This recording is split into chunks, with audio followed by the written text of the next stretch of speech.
Evening, boys and girls, and today I've got a reasonably long run. Not too bad, I suppose. I'm off to Doncaster. I'll most likely be stopping in Cambridge on the way back, so I suppose I should crack on. Done my checks, done my paperwork.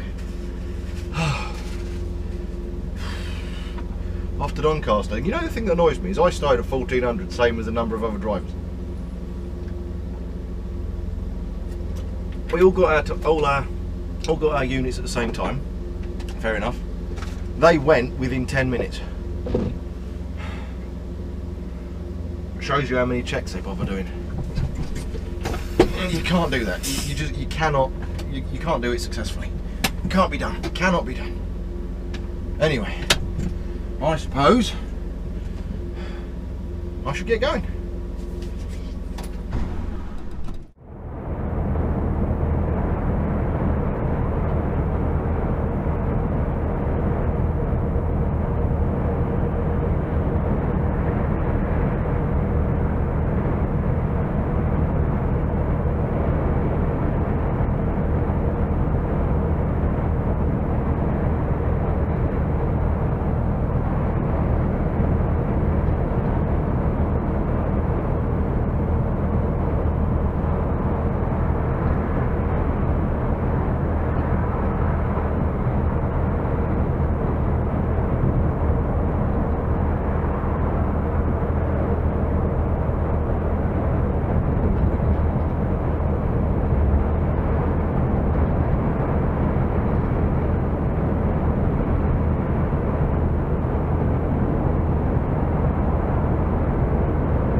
Anyway, I cocked up.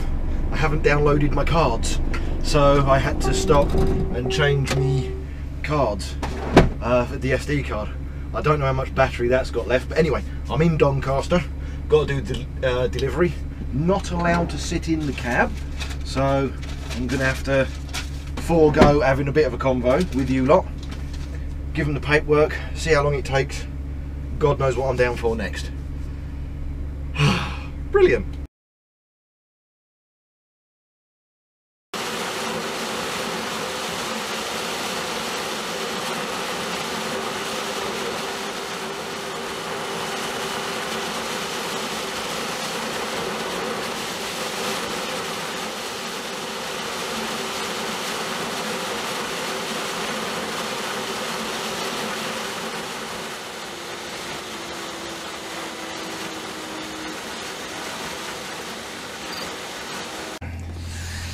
Well, anyway, I'm back.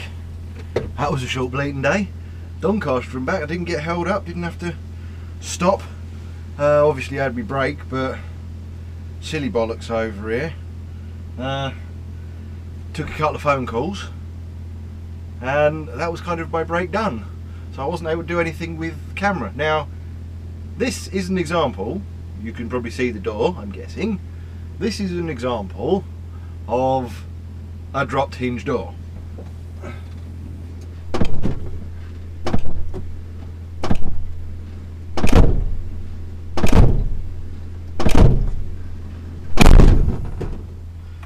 That's what happens when you leave the doors open. Hinges drop, door drops, can't close it. You have to slam the blasted thing, and of course that causes other damage. So yeah, bloody useful that is. But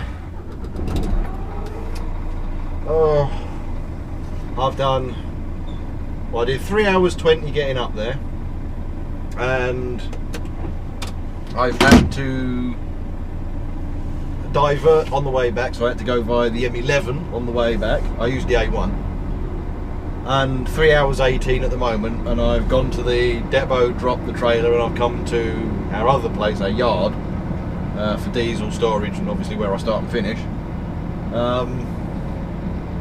And I'm on 3 hours 18 at the minute, so I've not done too badly, you know, not done too badly, considering it was Doncaster and back.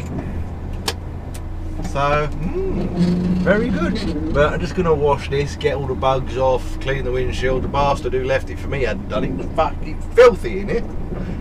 Guilty, don't swear. Oh.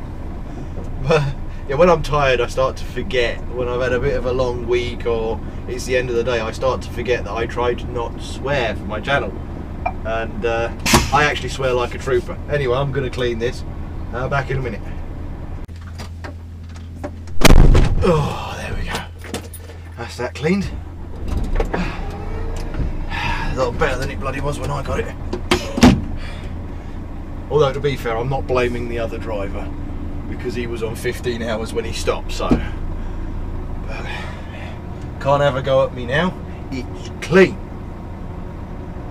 Make sure there's nobody waddling about. Our yard is horrifically dark. There is 1, 2, 3, 5 sources of light in this yard. So can't really see too well. But anyway, there we go. Now, I've had a couple of days like this since I've been doing my channel, whereby it's just been a nothingness day really. I haven't really spoken about anything. It's unusual for me. It's unusual for me. I might be running temperature, I don't know. But yeah. It's a short day, it's a short upload. It's a bit of road footage and a couple of bits of blathering, and that's it. Which is unusual for me. I don't know what's going on. But it was the thing with the Doncaster run is you don't know what you're going to have tagged onto the back of it. For example,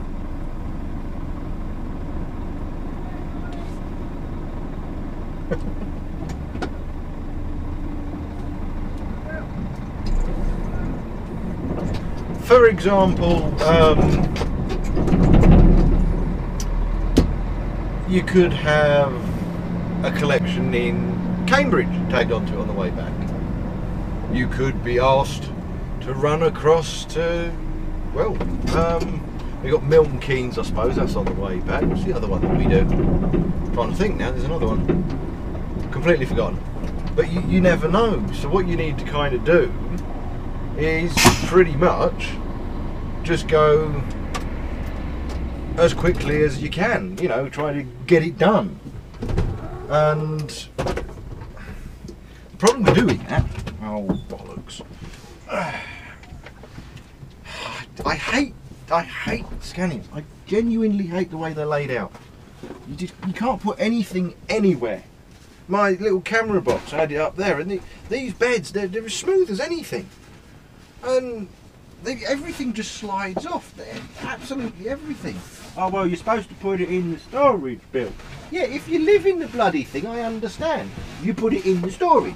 But it's just... if you don't, you need access to your bag. You've got your gubbins in it throughout the course of the day. And... oh, well, you know, it just slides off every time you brake. Slides off, everything slides off. And it's the camera box, the stuff that I'll be putting my camera away, so I might as well show you. I keep my cameras and stuff in that. I decided that I could bring this into work and use it to store the old SJ cam in, and obviously that, and that's a screen for that, and you know, I store my bits and bobs in there, a spare battery for the SJ. I don't know why I brought a spare battery for the SJ, I'll leave that plugged in. But, you know, but I put it up there and I was turning. And obviously it's dark style thing, I don't know, poof, straight down there, everything all over the bleeding floor. If you're curious, no, I didn't blast water in here like Niagara this time. I washed the floor at the end of the day. Reason being is that a while ago, when I was, this was last year when I was with my old agency out of this place,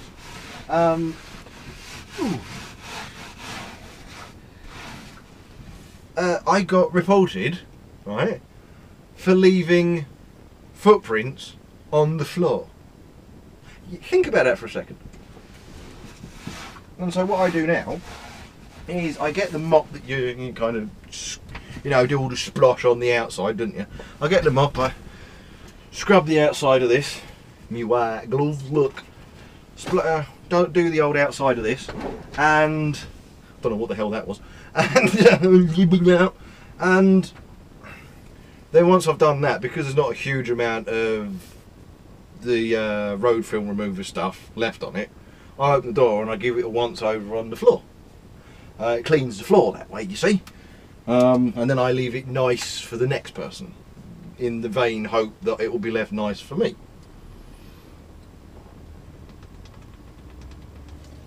Oh, I needed that. But yeah, I've completely lost my thread now. I've completely lost my thread. Not that I even had a thread.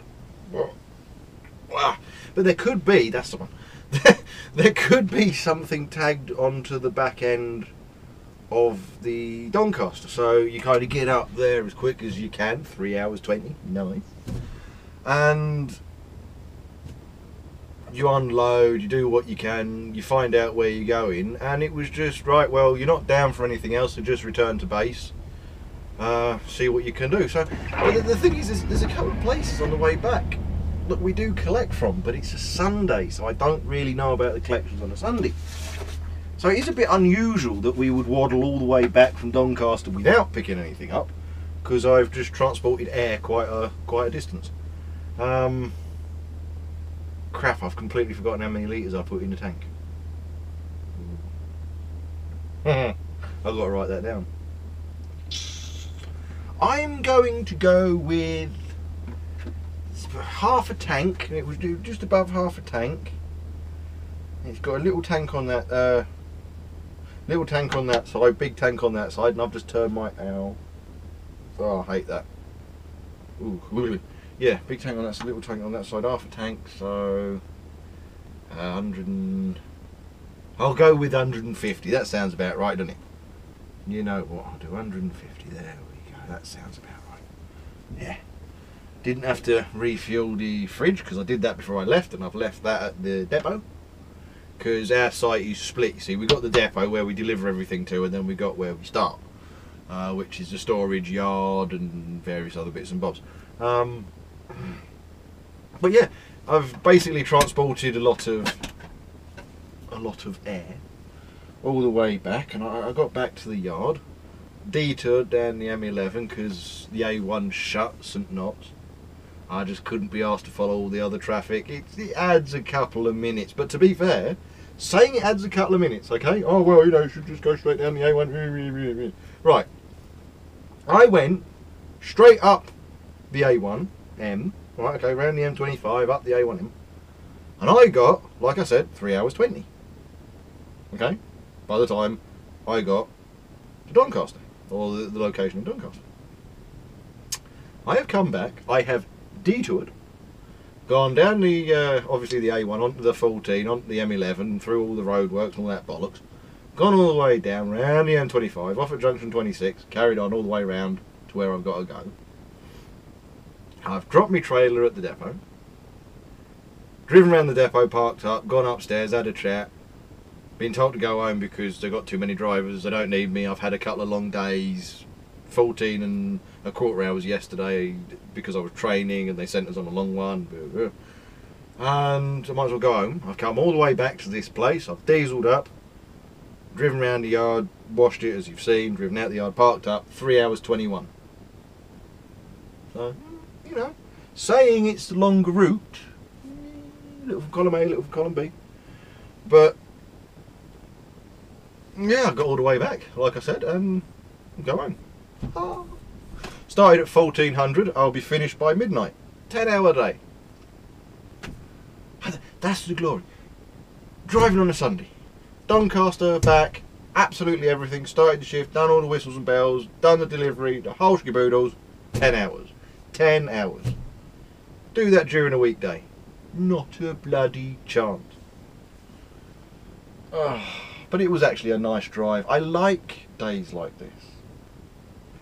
Going over to Kent and coming back is all well and good, but it's repetitive, it's constant, it's the same old crap. Whereas, yeah, I'll go to Doncaster, it's like, woo. And I've never been to this site in Doncaster before, so it was like, oh, goody gumdrops. Not that it was difficult to find, it was bloody easy to find. But you get to go up there, and I haven't been up the A1 for ages. There's an Apple Green fuel station that I usually stop in to get Accostas from. I did it again today, and I haven't stopped in there since I worked for the wholesalers because I just haven't been that way. It's gone downhill a bit, I'll tell you that. It's definitely gone downhill a bit. It's not what it used to be. Still had a pump running. Why did I still have a pump running? There you go. Shush. There we go. It's not what it used to be. It was a bit. Wasn't that nice? It used to be quite nice in that place.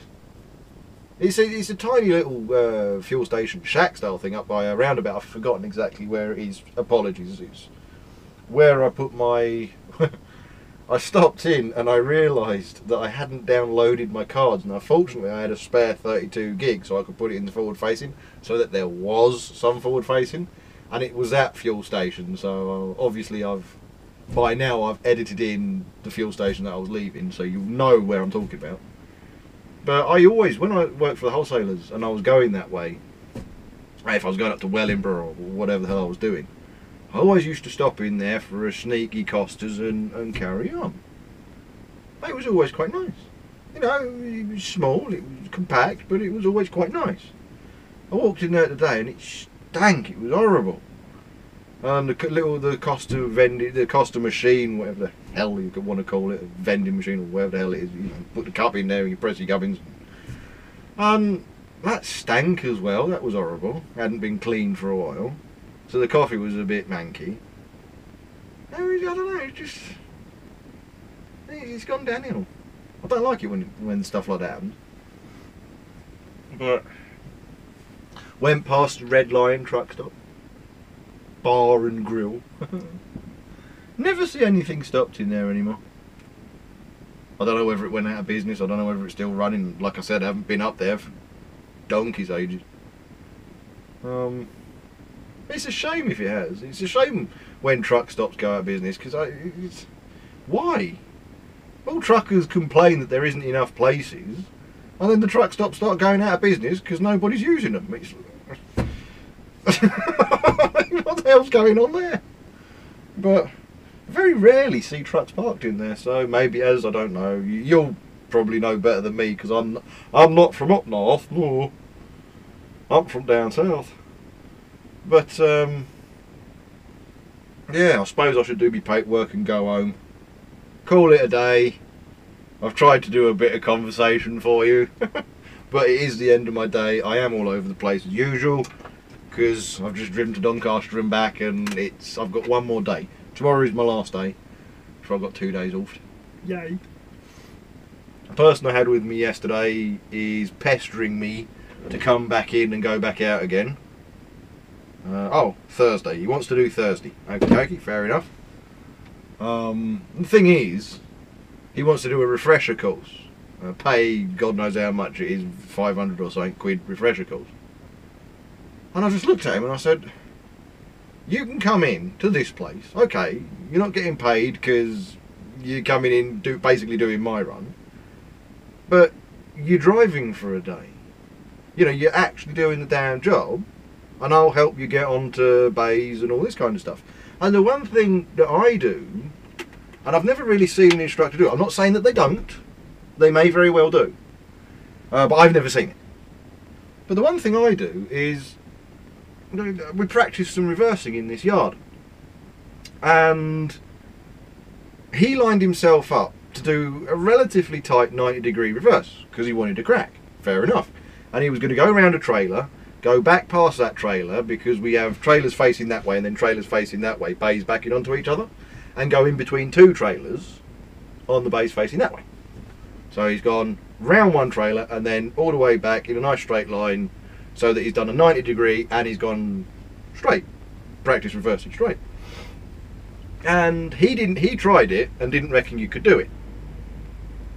So I took over and I did it. And I don't do it to show off or anything like that. I do it because when you're inexperienced and you don't know, you do something, I can't do it, it probably can't be done, I'm probably being an idiot. When you see somebody do it, all of a sudden you're like, right, it can be done, let's have another go. And he did it. He didn't line up straight and he kept oversteering it.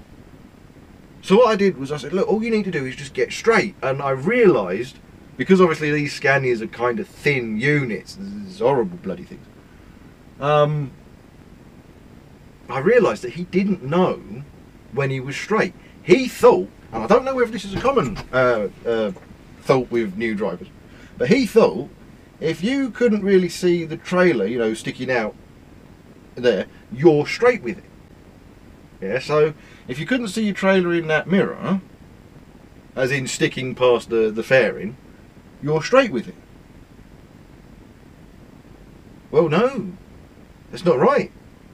You need about 1.5 inches in each mirror of the trailer sticking past your fairings, your wind deflectors. And then you're straight. And so he kept doing that. And so I got him out and I said, right, you see how you're at the angle? Watch. And I straightened up so he could see, you know, how to do it. And then I said, right, you are bolt straight.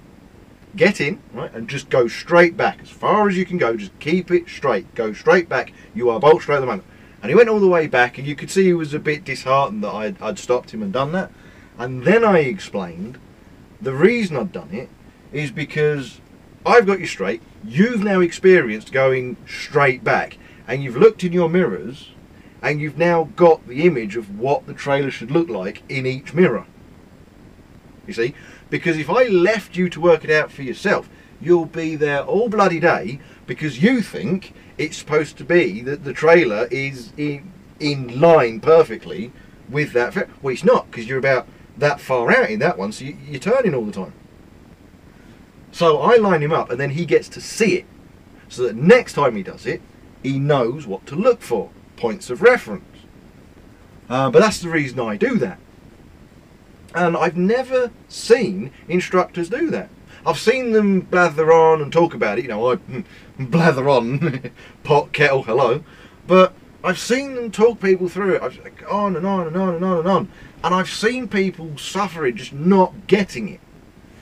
I'm more of a visual man. You know, I'm more of a, I'll let you watch me do it so you can see it can be done. And then, right, it can be done.